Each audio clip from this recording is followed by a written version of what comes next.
तयार नाही. आजही तुम्ही प्रेरणा देतात आम्हाला. माझं मत आहे, प्रेरणा कधीच म्हातारी होऊ शकत नाही. मी येताना एक सरकारी ताफा गेला, त्याचे जयंतराव तुमचे पूर्वाश्रमीचे नेते होते. महत्वाचा मुद्दा काय की जिंकलेले सुद्धा इथे येत आहेत आणि आम्ही हरलेले सुद्धा इथे येतोय. थोडक्यामध्ये या निकालावरती ना हरलेल्यांचा विश्वास आहे ना जिंकलेल्यांचा विश्वास आहे. जिंकले ते विचार करतात त्यांना धक्का, आपण जिंकलो कसा, आणि आम्ही हरलो, आम्हाला धक्का बसला, आम्ही हरलो कसा.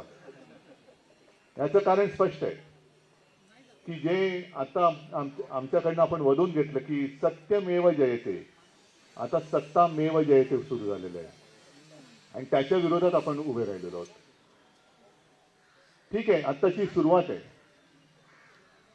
या एवढ्याशा आंदोलनाने काय होणार असं जर कोणाला वाटत असेल तर वणवा पेटवायला एक ठिणगी फक्त कारणीभूत असते, ती ठिणगी आज पडलेली आहे.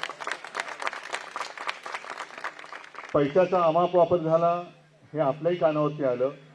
आमच्यापैकी काहींनी, म्हणजे सगळ्यांनी तो व्हिडिओ तर बघितलाच विनोद तावडेंचा. योजनांचा भरपूर पडणारा पाऊस पाहिला. थोडक्यात काय केलं या सरकारने, योजनांचा अनेस्थिसिया देऊन आपलं सत्तेचं ऑपरेशन पूर्ण केलं. महत्वाचा मुद्दा हा असा एक नाही, एक अनेक मुद्दे आहेत. त्यातला ईव्हीएम हा एक महत्वाचा मुद्दा आहेच. आणि म्हणून मी मगाचा जो उल्लेख केला की जिंकलेले सुद्धा हरल्यासारखे येतात आणि हरलेले सुद्धा जिंकल्यासारखे इथे येत आहेत, याला एक कारण नक्कीच ईव्हीएम आहे. एक साधा प्रश्न माझा असा आहे, जयंतराव आपण तो मुद्दा घ्यायला पाहिजे. आपण आरटीआयच्या माध्यमातून इतर कोणतीही माहिती मागवू शकतो, पण बाबा आज आपला जो तुम्ही आठवण करून दिली, अगदी सुरुवातीला एक दोन वेळा मी तसं मतदान केलं बॅलेट पेपरवरती. लोकशाहीमध्ये माझं मत कुठे जातंय हे मला शेवटपर्यंत कळण्याचा अधिकार तुम्ही आज माझा काढून घेतलाय. मग कोणीतरी म्हणाल की तिकडे तुम्हाला ती रिसिप्ट दिसत नाही का? रिसिप्ट दिसते, बरोबर आहे. मग ती रिसिप्ट दिसल्यानंतर किंवा काय त्याला म्हणायचं व्हीव्हीपॅटवरची, ती दिसल्यानंतर जेव्हा आम्ही पुन्हा फेर मतमोजणीची मागणी करतो तेव्हा ती मोजणी का नाही जात? मग व्हीव्हीपॅटवरची जी निशाणी आहे किंवा त्या ज्या काय रिसिप्ट येतात त्या सुद्धा तुम्ही मोजा ना. कारण मी माझं जे काय मत देतोय ते तुम्ही मला तिकडे दाखवताय, पण आतमध्ये रजिस्टर कसं होतंय हे काही कळत नाही. ते कळायला मला मार्ग नाहीये. आणि त्या यांचे पती यजमान निर्मला सीतारामन यांनी एक अत्यंत सोप्या भाषेमध्ये सांगितलं, परकला प्रभाकर, की त्यांनी सांगितलं की जी काही 76 लाख जवळपास मतं ही शेवटच्या तासात वाढली, सरासरी काढली, कारण ते मोठे गणितज्ञ आहेत. एवढ्या 76 लाखांची जर का सरासरी काढली तर प्रत्येक महाराष्ट्रातल्या प्रत्येक मतदान केंद्रावर किमान 1000 लोकांची रांग पाहिजे. मला कल्पना नाही आपल्यापैकी किती लोकांनी शेवटच्या तासामध्ये 1000 लोकांची रांग बघितली. कुठेही तसा फोटो आला नाही, काही नाही.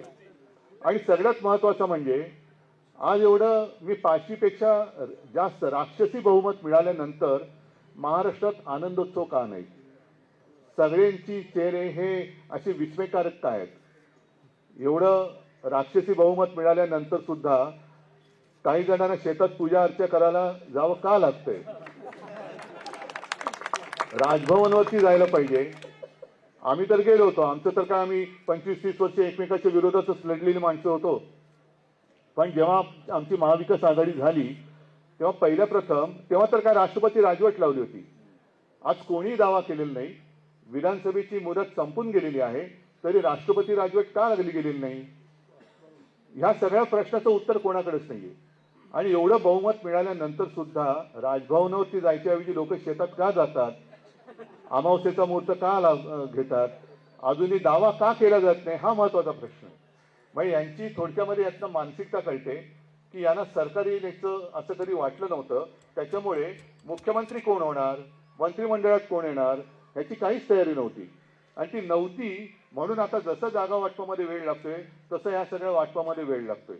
असो, मला असं वाटतं आज मी मुद्दामून आलो आपले आशीर्वाद घ्यायला, कारण कोणीतरी आम्हाला एक वडीलधारं पाहिजे की तू करतोयस ते बरोबर करतोयस, तू करतोयस ते चुकीचं करतोयस हे सांगणार कोणतरी पाहिजे. आणि ते काम आपण केलेलं आहे. फक्त आता एक विनंती माझी आहे, मला वाटतं सगळ्यांची विनंती तीच असेल की आता आपण आत्मक्लेश करून घेऊ नका. हा आत्मक्लेश आपल्या एकट्या व्यक्तीचा नाही, हा आत्मक्लेश आपल्या देशाचा आहे. आणि जर बाबांसारखे अनुभवी तपस्वी माणसं, त्यांना हे सगळं पटत नाही. एवढ्या वर्षांचा सगळा त्यांचा एकूण कारकिर्दीचा अनुभव बघितल्यानंतर असं कधीच घडलेलं नाही.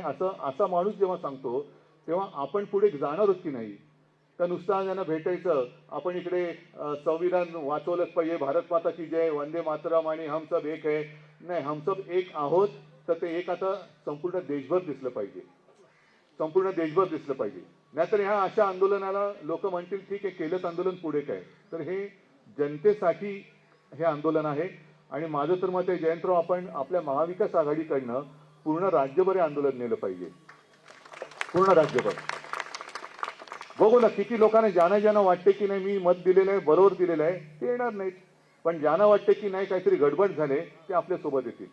आणि अशी लोक जेव्हा रस्त्यावरती येतील आणि मोठं एक जन आंदोलन निर्माण होईल, त्याच वेळेला खरं आपलं जे महात्मा फुलेंचं म्हणणं आहे की सत्यमेव जयते, हे सत्य वाचवणं हे केवळ आणि केवळ आता जनतेच्या हातात आहे.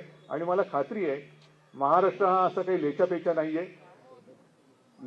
नाहीये, तो शूरांचा, वीरांचा, साधू संतांचा सगळ्यांचा आहे. आपल्यासारख्या क्रांतिकारकांनी सुद्धा त्याच्यामध्ये भाग घेतला, आपल्यासारख्या समाज सुधारकांनी भाग घेतलेला आहे त्याच्यामध्ये. तर असा हा महाराष्ट्र देशाला दिशा दाखवण्यासाठी पुढे आल्याशिवाय राहणार नाही, हा मला विश्वास आहे. आणि याच्यासाठी शिवसेना म्हणून जे काही करायचं ते आम्ही करूच. पण मला खात्री आहे आमचे महाविकास आघाडीचे सहकारी आता जयंतराव इथे आलेलेच आहेत, ते सुद्धा आणि अगदी काँग्रेस सुद्धा लोकशाही वाचवण्यासाठी रस्त्यावरती आल्याशिवाय राहणार नाही. सगळ्यांना परत धन्यवाद देतो. आणि बाबा, माझी सगळ्यांच्या वतीने विनंती आहे की आपण आता जेवढा त्रास करून घेतला तेवढा पुरे, बाकीचं आंदोलन आम्ही नेतो पुढे. तुम्ही आता कृपा करा आणि जास्त त्रास करून घेऊ नका. मी मनापासून विनंती करतोय. आणि मला असं वाटतं विनंतीपेक्षा मी हट्ट करतोय, आपल्याकडे हट्ट करतो. आणि कृपा करून आपण आता उपोषण सोडावं, अशी मी हे काही ठरवून आलेलो नाही, हे मी इकडे आल्यानंतर बोलतोय. माझी विनंती मानतील अशी मला आशा किंवा खात्री आहे. सगळ्यांना धन्यवाद देतो. जय हिंद, जय महाराष्ट्र. मला इथं आवर्जून सांगितलं पाहिजे, आधी थोडं सांगितलंय मी, पण आता आणखीन माणसं इथं आली आहेत, त्यांना हे कळालं पाहिजे की एका संवेदनशील व्यक्तीची विनंती बाबा नक्की मान्य करतील. आणि 28 ते 30 हे आमचा उपोषणाचा काळ होता. त्यामुळे आता बाबा, मी, मेंगडे हे 30 तारखेच्या आता संध्याकाळ झाली आहे, 4 नंतर संध्याकाळ आपण समजतो. तर त्या नाही, ते बोलतील ना, मी देतो नाही, तर त्यांना देतो नाही. तर आता माजी मुख्यमंत्री उद्धव ठाकरे हे बाबांना भेटायला इतके आतुर होते की त्यांचं विमान 3 नंतर त्यांना येणार होतं, पण ते म्हणले की नाही, उपोषण लवकर सोडलं पाहिजे, म्हणून ते आज बाय रोड आले. त्याबद्दल मी त्यांना धन्यवाद देतो. त्याचबरोबर या ठिकाणी राष्ट्रवादी काँग्रेसचे राष्ट्रीय अध्यक्ष सकाळी येऊन गेले आणि आता प्रदेशाध्यक्ष जयंत पाटील आले, त्यांनी 2 शब्द बोलावे अशी मी त्यांना विनंती. उद्धवजी बोललेत, त्यातच आमच्या वतीनं सगळ्यांच्या बोललेत. मी वेगळं भाषण करण्याची काही आवश्यकता नाही आहे. आमच्या सगळ्यांच्या वतीनं त्यांना आपण सगळ्यांनी विनंती केली आहे, तर त्यांनी उपोषण आता सोडावं. आणि महाराष्ट्रात सर्व ठिकाणी अशीच आंदोलनं महाराष्ट्रभर होतील असा मला विश्वास आहे.